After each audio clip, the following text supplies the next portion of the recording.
গুনাহগার হইয়া যদি কবরের বিছানায় যাও, ওই কবরে তখন কে টাকাওয়ালা বাড়িওয়ালা খবর নাই, কে ধনী কে গরিব কোনো প্রশ্ন হবে না। আমাকেও তিনটা প্রশ্ন, তোমাকেও একই তিনটা প্রশ্ন করা হবে। রবের পরিচয় দাও, ধর্মের পরিচয় দাও, রহমাতুল লিল আলামিনের পরিচয় দাও।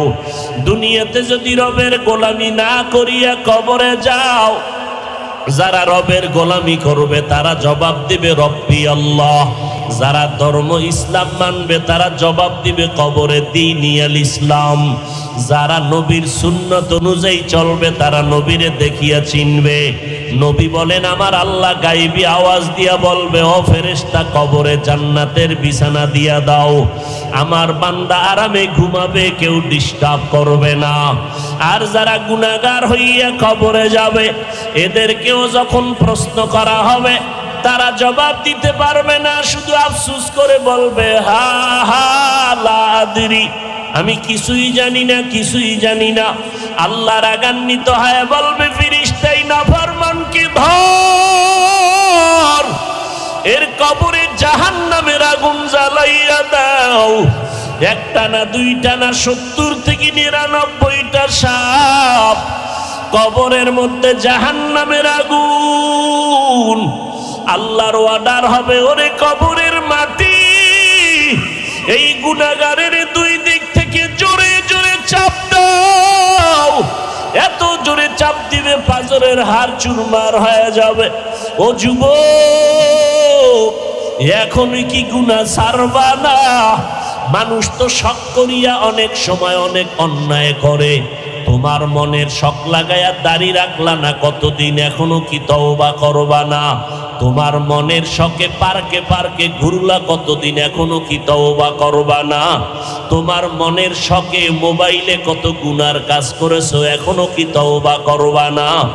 যদি তওবার নিয়ত থাকে 2 ফোঁটা চোখের পানি ছেড়ে কাঁদো, আর মনে মনে আল্লাহকে ডাকো, আর বলো, দয়ার মালিক, জীবনে আর গুনাহ করব না, নামাজ ছাড়বো না, বেপরদায় চলবো না, মা বাবারে কষ্ট দিব না, নবীর তরিকা মানিয়া জীবন চালাবো, মা বাবার দোয়া নিয়ে চলবো, ওলিয়া উলিয়া ওলামায়ে কেরামের পরামর্শ নিয়ে চলবো, দেশ ও জাতির বিরুদ্ধে ষড়যন্ত্র করব না, নিজে কোনো মানুষের ক্ষতি কখনো করব না। তওবা করার যদি নিয়ত হয়, খাঁটি তওবার নিয়তে দুটো হাত আল্লাহকে দেখাইয়া দাও। আনা দারুল হিকমা ওয়া আলিয়ুন বাবুহা, আমি মুহাম্মদ দোয়া করে দিলাম, আমি হলাম হিকমতের ঘর, আর এই হিকমতের ঘরের দরওয়াজা বানায় দিলাম হযরত আলীকে। এক ইহুদি, একজন ইহুদি একবার ওমরে ফারুকের কাছে এসে জিজ্ঞাসা করে, তোমাদের মুহাম্মদের আদর্শটা কেমন? শুনি নাকি খুব ভালো আদর্শের।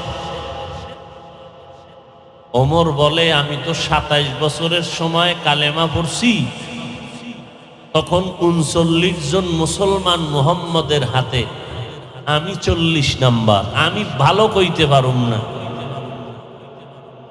তো কে বলতে পারবে? আলীর কাছে যাও। হযরত আলী 10 বছরেই কালেমা পড়ছে। হযরত আলীর সামনে রওনা হয়ে গেলেন। না, ওমর বললেন, ওসমানের কাছে যাও।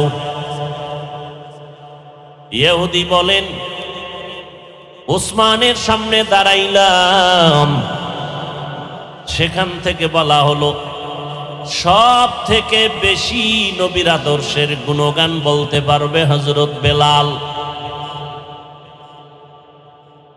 বেলালের কাছে যাও, নবীজির সাথে উঠা বসা বেলালের মোহাব্বত বেশি, বেলাল বলতে পারবে। বেলালের কাছে যখন চলে যায়, বেলাল বলে, হযরত আলীর কাছে যাও। আলীর কাছে যাওয়ার পর নবীর আদর্শের বয়ান শুনতেছে। ও ইহুদি ভাই বলো, দুনিয়াতে যাহা কিছু আছে এগুলো তোমার কাছে কেমন মনে হয়? বলে অনেক সুন্দর। বলে আমার নবীর গুণগান আমি কি করব? সারা আসমান জমিন গ্রহ নক্ষত্র সব যদি এক পালায় দেওয়া হয়, আমার রসুলের আদর্শের সমতুল্য হবে না।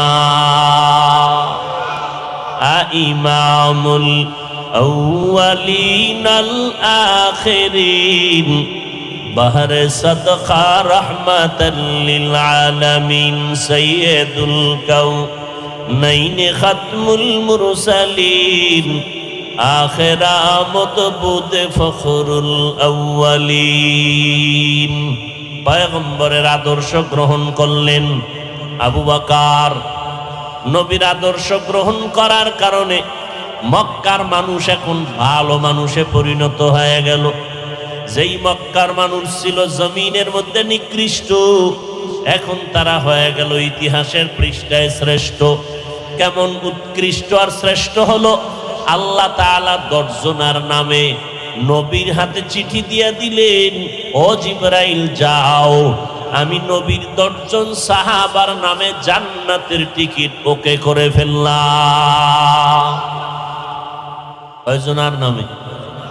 10 জন সাহাবার নামে জান্নাতের টিকিট এসে গেল দুনিয়াতে জিন্দা হালাতে।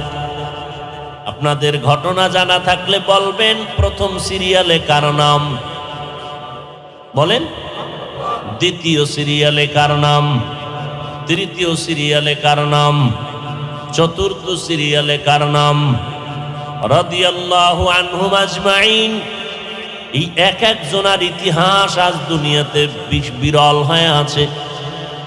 আবু বকরের ইতিহাস, ওমরের ইতিহাস, জান্নাতের টিকিট পেয়েছেন আবু বকর, জান্নাতের টিকিট পেয়েছেন ওমর। আপনারাও পেয়েছেন নাকি? পান নাই? ঘুমের ভিতরেও না, কোনো হিসাবেও দেয় নাই। জান্নাতের টিকিট না পাইয়া এত বাহাদুরি, পাইলে কি করতেন? নামাজ নাই, রোজা নাই, সুদের টাকায় ব্যবসা করে। সুদের টাকায় যারা ব্যবসা বাণিজ্য করবে তাদের নামাজ কবুল হবে না, রোজা কবুল হবে না, তেলাওয়াত কবুল হবে না, দান সদকা কবুল হবে না। আল্লাহ বলেন, আমি 2 দল মানুষের সাথে যুদ্ধ করার জন্য রেডি। কয় দল? এক দল যারা সুদের সাথে জড়িত, আল্লাহ তাদের সাথে যুদ্ধ করতে চান। কোরআনের আয়াত, ইয়া আইয়ুহাল্লাযীনা আমানুত্তাকুল্লাহ ওয়া যারু মা বাকিয়া মিনার রিবা ইন কুনতুম মুমিনিন ফাইন লাম তাফআলু ফাযানু বিহারবিন মিনাল্লাহি ওয়া রাসূলিহি। আল্লাহকে ভয় করো হে মুমিন, সুদের থেকে নিজেকে বাঁচাও যদি খাঁটি মুমিন হতে চাও। গাদ্দারি করে যদি এরপরও এই গুনাহে লিপ্ত হও, রেডি হও, আমি আল্লাহ আমার রসুল রেডি তোমার সাথে যুদ্ধ করার জন্য। কারণ যেই পুরুষেরা সুদের সাথে জড়িত, 24টা ঘন্টার সেকেন্ডে সেকেন্ডে তারা মায়ের সাথে জিনা করার গুনাহে লিপ্ত। যেই মা বোনেরা সুদের সাথে জড়িত, ওই মায়েরা জন্মদাতা বাবার সাথে জিনার গুনাহে লিপ্ত হবে। এদের জীবনবার তওবা না করলে কোনো মোনাজাত কবুল হবে না। বাইতুল্লাহ হজ করলেও আল্লাহর আদালতে কবুল হবে না। বাবার সাথে মায়ের সাথে জিনা করবা, তোমার আমল কবুল করবেন আল্লাহ? এত ঠেকা। আবার পাশাপাশি দেখা যায় জীবনে মাদ্রাসায় পড়ে নাই, জীবনে পড়ে নাই, কিন্তু আল্লাহওয়ালাদের সোহবত পাওয়ার কারণে 5 বেলার নামাজ পড়ে, ব্যবসা করে, হারাম খায় না, কোনোদিন হারাম খায় না, কোনোদিন মানুষের হক নষ্ট করে না। এরকম কোটিপতি এই জমিনে আছে না নাই? 1 টাকাও হারাম খায় না, কোটি টাকার মালিক, ব্যবসা করে, চাকরি করে, অভাব নাই, অথচ জীবনে মাদ্রাসায় পড়ে নাই। हर के दारत खौफे हक दर दिल मदम जन्नतुल मअवा देहत उरा मकाम जुज़्बा हक ची जे मखाअज इंसो जा फजले उ आमस्ते दर जुमला জাহা। দুই দলের সাথে আল্লাহ যুদ্ধ করার ঘোষণা করেছেন। আর এক দলের কথা আল্লাহ বলেছেন বুখারী শরীফের হাদিসের মধ্যে নবীর মাধ্যমে, মান আদালি ওয়ালিয়ান ফাকাদ আযানতুহু বিল হারব। যারা আল্লাহওয়ালাদের সাথে দুশমনি করবে, আল্লাহ বলেন রেডি থাক, আমার আল্লাহ যুদ্ধ করার জন্য তোমার সাথে রেডি। ওলিয়া উলিয়ার সাথে যারা বেয়াদবি দুশমনি করবে, আল্লাহ তাদের সাথে যুদ্ধ করার জন্য রেডি। কারণ আমরা ওলিয়া উলিয়ার মাধ্যমে ইসলাম পেয়েছি, কথা ঠিক না? আমাদের মাথায় টুপি দাড়ি, আমরা নামাজ পড়ি, পর্দা করি, হালাল খাই, 2 ফোঁটা চোখের পানি আছে, এখন হালাল খাই, সন্তানগুলো দিনের পথে চলে, আমরা হালাল ভাবে ব্যবসা বাণিজ্য করি, এর পেছনে অবদান ওলামায়ে কেরাম ওলিয়া উলিয়া। সোহবতে সালেহ তোরা সালেহ কুনাত, সোহবতে তালেহ তোরা তালে কুনাত জামানা, সোহবতে বা আউলিয়া পে তেরা সদ সালা তাআত বেরিয়া। এরে নবীর উম্মতের দল, জান্নাতের টিকিট পাইয়া আবু বকর জীবন ভর কান্না কান্না কান্না। ওমরের মতো বান্দা জান্নাতের টিকিট পাওয়ার পরও জীবন ভর কান্না করে কাটাইলেন। কবরে আমার কি উপায় হবে, হাসরের ময়দানে আমি আল্লাহর আদালতে কেমনে দাঁড়াবো? আপনাদেরকে যদি এখন থানার ওসি সাহেব ফোন দিয়া কয় তুমি কালকে 10টার সময় থানায় হাজির হও, তোমার বিরুদ্ধে রিপোর্ট আছে, আজকে রাতের ঘুম নষ্ট হয়ে যাবে, তা ঠিক নেই? আর আমার মাওলার দরবারে হাজিরা দেওয়ার জন্য যদি কেউ চিন্তায় পড়ে যায়, আমার মাওলার আদালত বড় কঠিন। আবু বকর নামাজে দাঁড়াইয়া কান্না করতেছেন। আল্লাহর নবী বলেন, আবু বকর নামাজে দাঁড়ায় কানলেন কেন? বলে আল্লাহর আদালতে দাঁড়াবার ভয় আমি কান্না করেছি। কিয়ামতের ময়দানে মানুষগুলো দাঁড়াবে উলঙ্গ,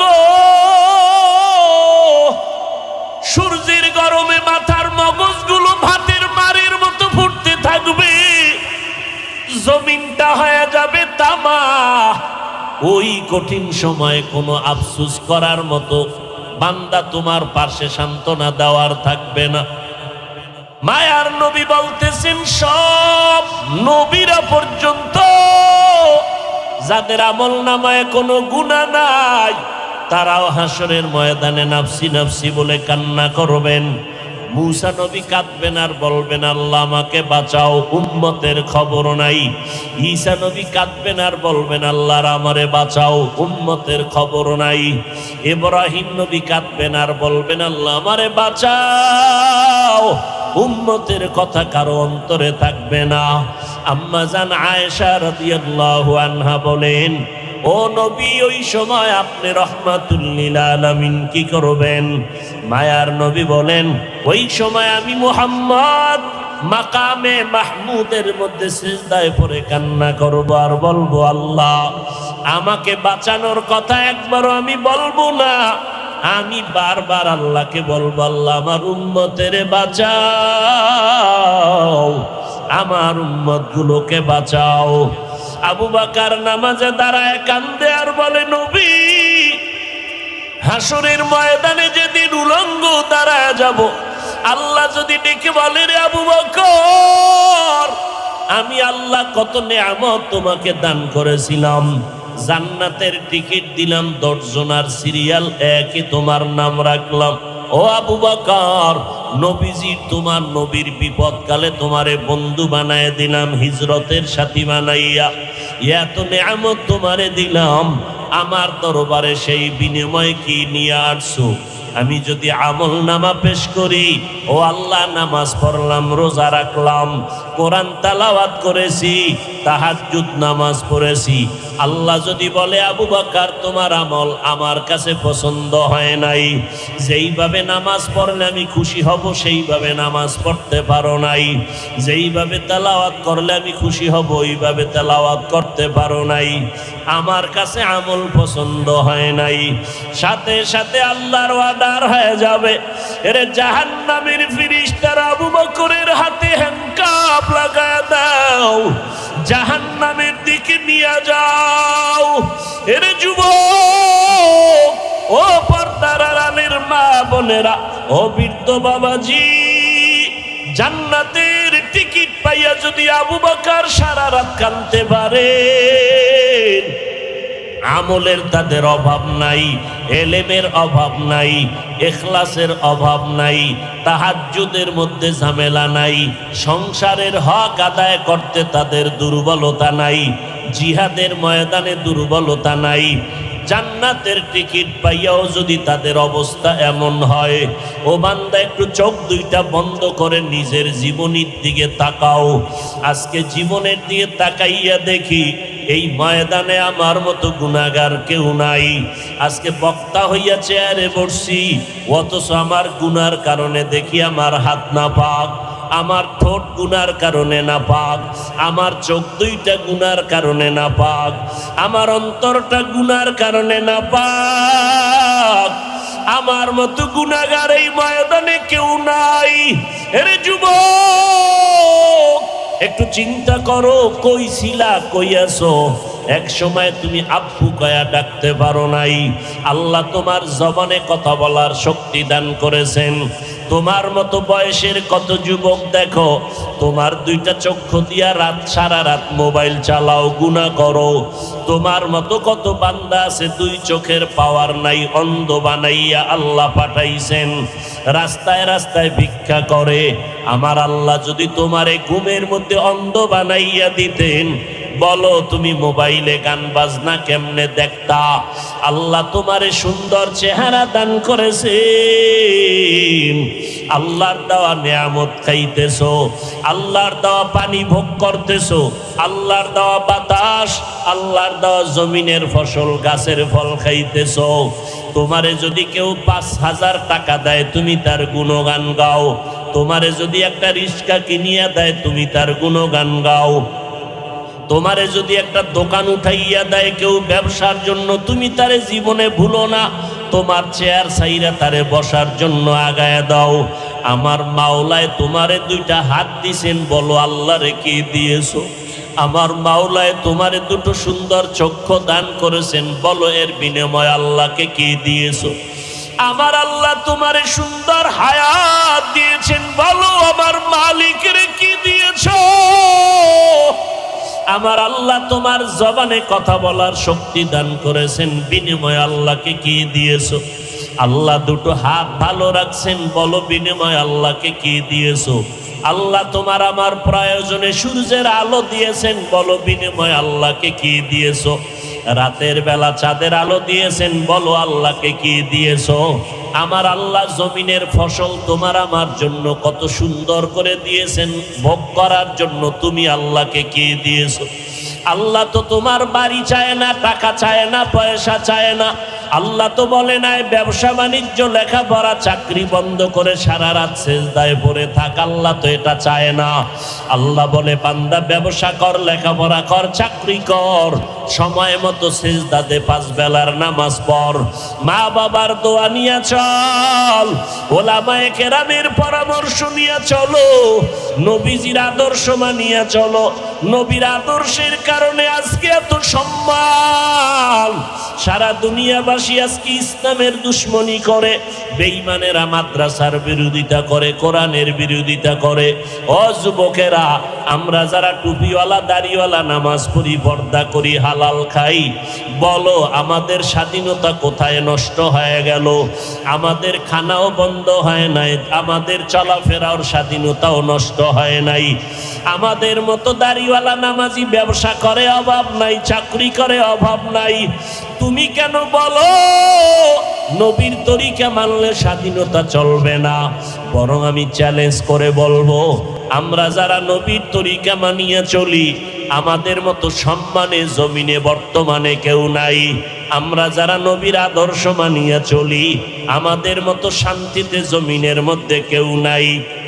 তোমারে কোন শয়তানে ধোকায় ফেলে দিল, আজকে তুমি টুপি মাথায় দিতে চাও না, অথচ তুমি মুসলমান, আমিও মুসলমান। তুমি যে আল্লাহ মানো, আমিও সে আল্লাহ মানি। তোমার নবী আমার নবী এক, তোমার কোরআন আমার কোরআন এক। আমি টুপি মাথায় না দিলে লজ্জা পাই, আর তুমি টুপি মাথায় দিতে লজ্জা পাও। আমি দাড়ি কাটলে লজ্জা পাই, আর তুমি দাড়ি রাখতে লজ্জা পাও। আমি লম্বা পোশাকটা না পরলে লজ্জা পাই, তুমি লম্বা পোশাক পরতে লজ্জা পাও। আমি বেপর্দায় চলতে লজ্জা পাই, আর তুমি পর্দা করতে লজ্জা পাও। যেগুলো বেঈমানের চরিত্র ছিল, সেগুলো তুমি মুসলমানের মধ্যে ঢুকাইলা কেন রে বাবা? মনে মনে কি ভাবতেছো কোরআন মিথ্যা? পারলে একটা প্রমাণ দাও, এখন দাড়ি কেটে ফেলবো, নামাজ রোজা বাদ দিয়ে দিব। তুমি কেন? বড় বড় মনীষী, বড় বড় পণ্ডিতেরাও তো ভুল বের করতে পারে নাই। কিয়ামত পর্যন্ত কোরআনের ভুল বের করতে পারবে না।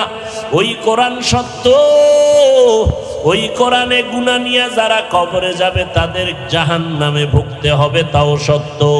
নেক আমলওয়ালারা জান্নাত পাবে, কোরআনের ঘোষণা, তাও সত্য। জান্নাত এমন আরামের ঘর, আল্লাহ কোরআনে বয়ান করেছেন। আবার জাহান্নামটা কেমন ভয়ঙ্কর। আয় আল্লাহ আমাদের তওবা কবুল করে নেন। আয় আল্লাহ নবীর তরিকা মেনে চলার তৌফিক দান করেন। তওবার উপরে মজবুত হয়ে চলার তৌফিক দান করেন, আমিন। আলহামদুলিল্লাহি রাব্বিল আলামিন, ওয়াসসালাতু ওয়াসসালামু আলা সাইয়্যিদিল আমবিয়াই ওয়াল মুরসালিন ওয়া আলা আলিহি ওয়া আসহাবিহি আজমাইন। ইয়া আরহামার রাহিমিন, ইয়া আরহামার রাহিমিন, ইয়া আরহামার রাহিমিন। রব্বিরহামহুমা কামা রব্বায়ানি সগীরা।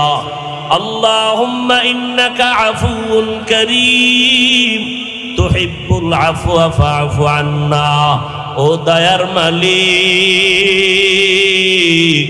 আমরা গুনার বোঝা নিয়ে আপনার দরওয়াজায় হাত তুলেছি।